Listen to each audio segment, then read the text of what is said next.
ahí hay un dilema moral que no van a poderse zafar nunca, Álvaro. Y es el dilema de que las cabezas de la estrategia de seguridad del Partido Acción Nacional en dos sexenios, es decir, durante 12 años, las cabezas están en prisión, Álvaro, o muertos, porque hay muchos muertos, ¿no? En todos los temas de seguridad hay mucho muerto. También hay muertos, hay ejecutados, accidentes muy raros, la muerte, por ejemplo, pues bueno, de todos. Pues es que Ramón Martín Huerta. Martín Huerta, el otro Vasconcelos, la muerte de Vasconcelos. Santiago de Vasconcelos, sí. Digo, sé y si piensas que son personajes. Blake Mora, propio Juan Camilo Muriño. Juan Camilo Muriño son. Y luego los otros metidos en el bote, Álvaro, y otro. Es decir, el PAN podrá hablar de lo que quiera, pero de seguridad, digo, no de lo que quiera, porque también tiene otros, por otro lado, de seguridad, Álvaro. O sea, lo que nos dice una revisión mínima a la estrategia y lo que nos dice la revisión a quienes llevaron la estrategia, pues es que fue un verdadero fiasco, que llevaron a México a una tragedia y no hay pues autoridad moral. Cuando dices tú, ¿con qué autoridad Marco Cortés se atreve a mandar un comunicado en el que habla en el que le da consejos? ¿Debería López Obrador hacer? No, espérame, pues es que no es sencillo, pues si traen un problemón, están moralmente, pues necesitan buscar cómo van a hacerle para justificar qué pueden ofrecer a futuro. No sé qué puedan ofrecer en términos de seguridad, pero deja tú que ofrezcan. ¿Quién les puede creer en el futuro?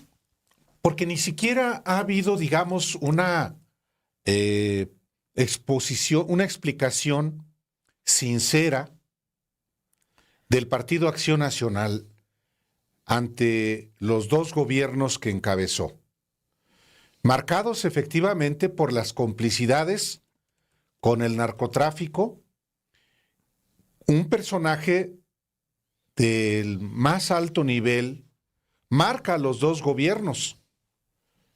Me refiero a Joaquín El Chapo Guzmán, que se fuga el viernes 19 de enero del 2001, Híjole, a un mes y medio de la toma de posesión del presidente Vicente Fox, el presidente de la alternancia.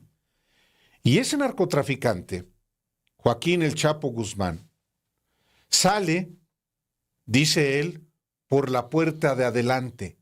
¿Quién le abrió la puerta?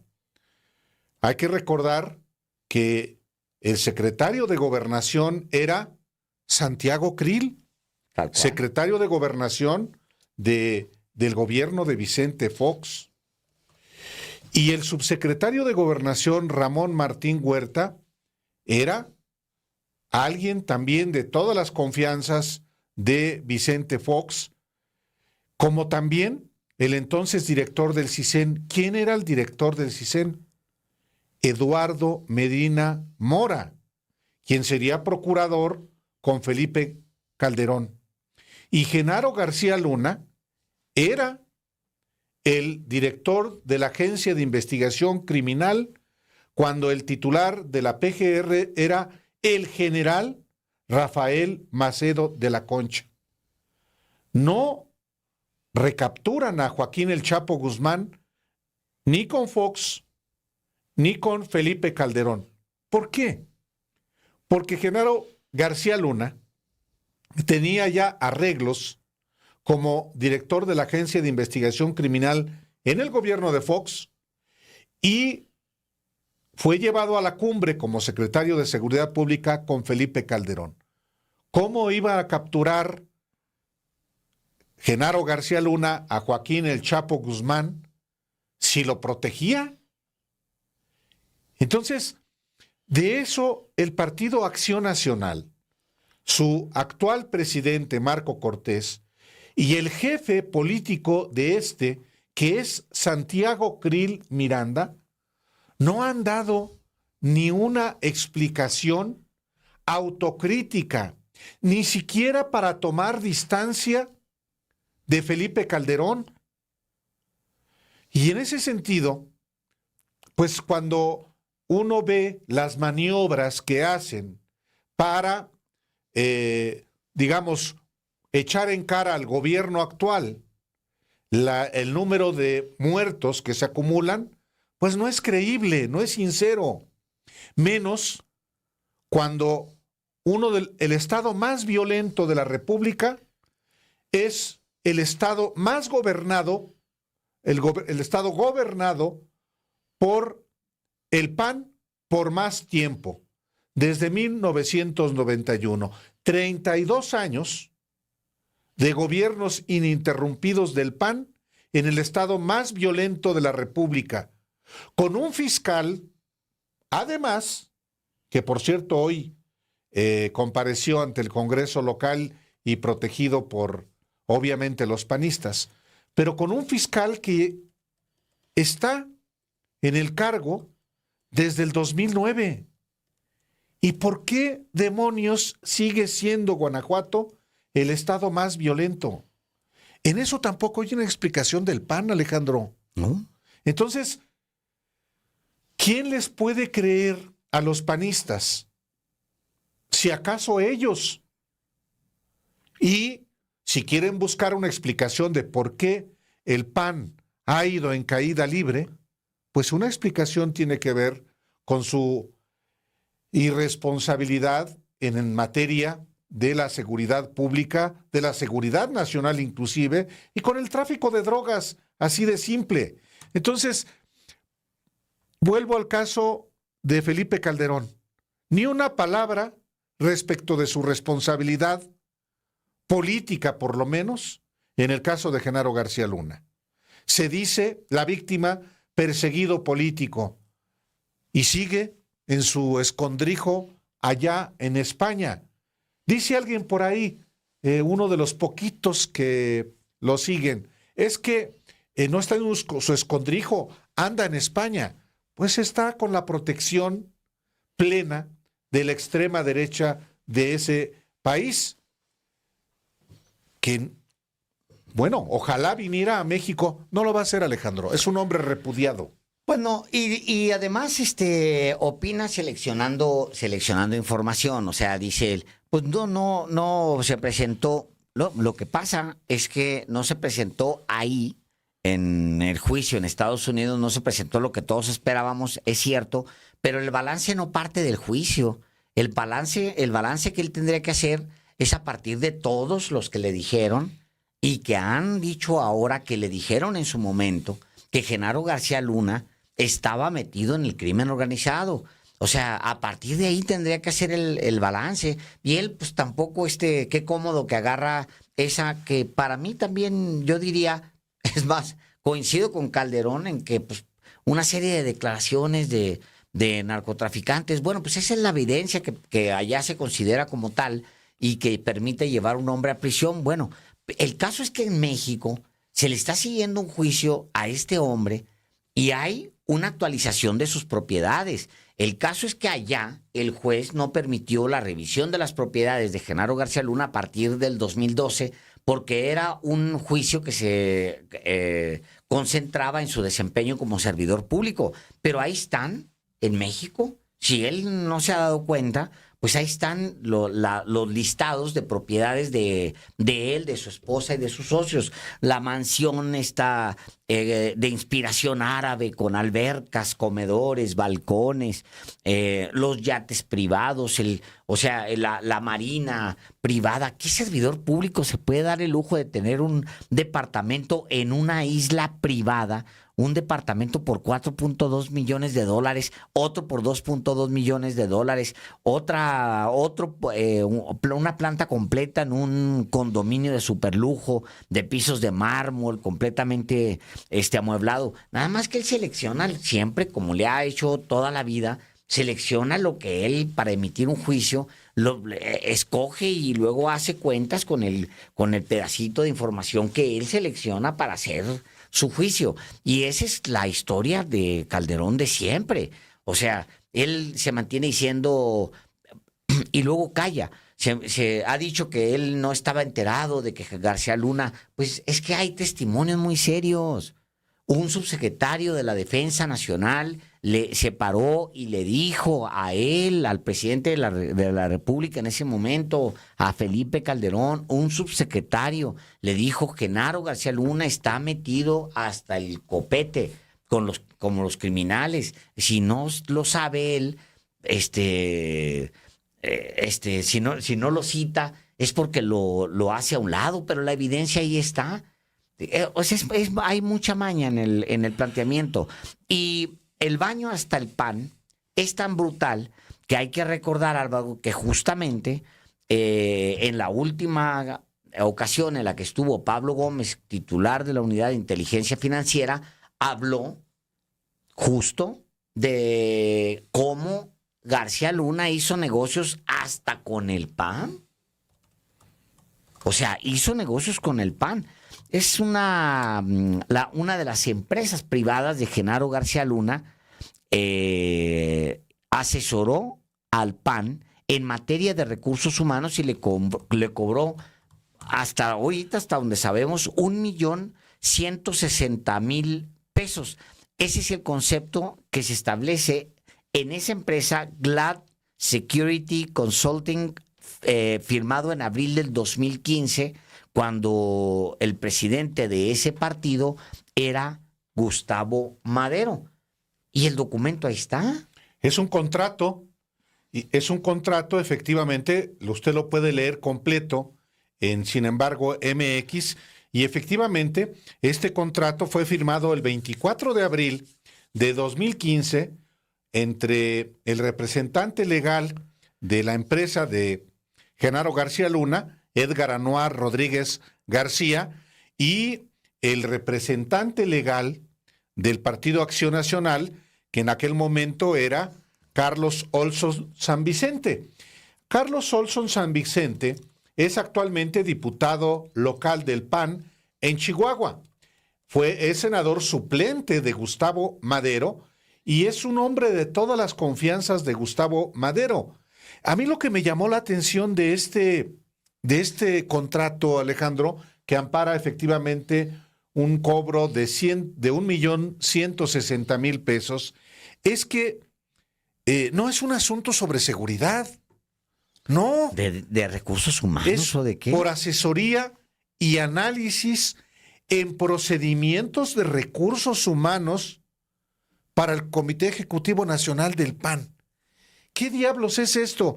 Pues yo estuve revisando todo el contrato que usted está viendo en este momento, las cláusulas, y solamente dice eso: asesoría y análisis en procedimientos de recursos humanos, y pues lo que dicen las cláusulas es que se entregó, digamos, se cumplió ese contrato entregando el producto en las oficinas del PAN. No ha dicho nada Carlos Olson San Vicente, pero tampoco ha dicho nada el senador Gustavo Madero Muñoz. Nada, ni una sola palabra. Él es el que sobre. Él era el presidente. Él era el presidente del PAN.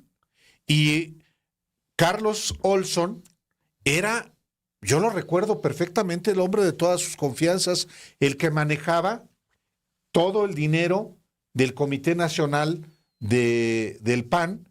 Y Carlos Olson San Vicente, que hoy es diputado local de Chihuahua, ni una sola palabra. Por cierto, se acomodó con la gobernadora María Eugenia Campos. Ya ven que Javier Corral y Gustavo Madero estaban aliados para que Gustavo Madero fuera el candidato a gobernador. Los venció María Eugenia Campos, y Carlos Olson pues se separó de Gustavo Madero y se fue ahora a ser muy servil con la gobernadora María Eugenia Campos. Pero aquí está publicado efectivamente este contrato. Aquí se lo mostramos el día de hoy. Está publicado a partir de esta tarde, si usted lo quiere ver íntegramente en Sin embargo MX. Y hay que recordar que efectivamente la semana pasada la Unidad de Inteligencia Financiera de la Secretaría de Hacienda vinculó al PAN con en una de las empresas vinculadas directamente con Genaro García Luna. Tampoco sobre esto ha dicho ni una sola palabra el presidente nacional del PAN, Marco Cortés. Pues es parte de lo mismo, Álvaro, es parte de la misma crisis. O sea, ahí ando dándole consejitos al presidente de debería unirse a la DEA y abrazar a... No, señores, hombre, tienen un montón de cosas que aclarar. O sea, ¿cuál era su verdadera relación con Genaro García Luna? Pero deja tú esa parte. A mí lo que me parece más grave es que son 2 sexenios del PAN, 2 gobiernos, Álvaro, donde no queda títere con cabeza. O sea, toda la estrategia policíaca, armada de Acción Nacional no solamente queda cuestionada, sino que, híjole, pues hasta el día de hoy se sigue padeciendo lo que se lanzó irresponsablemente con Calderón, pero desde antes, porque la estrategia de Calderón es simplemente la parte exacerbada, digamos, de la estrategia, porque pues venía de un fraude electoral. Pues claro que Calderón iba a sacar algo espectacular, pero el tema es que se trata de los mismos monitos que dirigieron la estrategia de seguridad del PAN, y los que no están presos están muertos y los que no están muertos están hasta prófugos. O sea, híjole, no, ¿por qué no dan una explicación? Y es parte de la misma crisis, que no dan respuestas. No hay respuestas del PAN. Deberían dar respuestas. Hay un montón de preguntas que se le quieren dar. Le dice muy fácil Marco Cortés en la entrevista aquella que le da al País, creo la semana pasada. García Luna no tiene nada que ver con el PAN. Fue funcionario de un gobierno y si hizo mal, pues que pague por ello y punto. No, el tema es que no fue nada más un funcionario del gobierno, dirigió la estrategia prometida. Dirigió la estrategia lanzada desde un gobierno del PAN que afectó a miles de personas. Pues qué fácil, ay, hizo mal, que él pague. No, es que no es así la cosa. La estrategia de seguridad del PAN llevó a una matanza inédita de mexicanos y ahora sí, ay no, es que no era miembro. Pues, híjole, pues qué responsabilidad. Marco Cortés, en el gobierno de Felipe Calderón, era senador del PAN, por Michoacán. Ahí está. Por Michoacán. Eso es importante no perderlo de vista. Marco Cortés, o sea, senador del PAN de Michoacán. Me zafo de García Luna y ya me zafo de toda la responsabilidad. No, pues no. No se puede zafar tampoco porque Genaro García Luna perteneció al gobierno de Vicente Fox, cuyo secretario de Gobernación era Santiago Krill, que es hoy el jefe político de Marco Cortés y del Partido Acción Nacional. ¿Y qué ha dicho Santiago Krill? Tampoco nada. Tampoco nada. A lo sumo, lo que dijo en esta conferencia en la Cámara de Diputados. Pero como el caso de la seguridad, el propio Krill nunca ha rendido cuentas sobre los permisos que dio para los casinos, por ejemplo. Sí, es que como Calderón. Sí. O sea, simplemente ya ignoran el tema y pues no, sí tiene efectos, Álvaro. Tiene efectos. Bueno, este año básicamente están dependiendo de que el PRI lo rescate. O sea, de hecho el panorama de este año es terrible para la oposición. Terrible. Para empezar, Movimiento Ciudadano como ya lo explicamos ampliamente, pues simplemente se bajó de la contienda porque iba de fracaso en fracaso. O sea, dio básicamente un Margarita Zabalazo y se bajó de la contienda porque simplemente iba en picada, como le pasó a Margarita Zavala en el 2018. Pero no solamente es Movimiento Ciudadano. O sea, el PAN este año como si va a ser trágico. Trágico, no puede aspirar a nada absolutamente. El PRD no se diga. Y todos ellos en su conjunto están esperando a ver cómo le va al PRI, Álvaro. O sea, imagínate tú que la oposición está anclada al desempeño de un partido político corrupto, podrido, de saqueadores. Imagínate tú que la estrategia de la oposición está anclada a ver cuál es el desempeño que hace el PRI, un partido político que significó una madrugada para este país, partido de saqueadores, partido de explotadores, partido de derechas simulando ser de izquierda. O sea, imagínate que esa es la única esperanza de la oposición.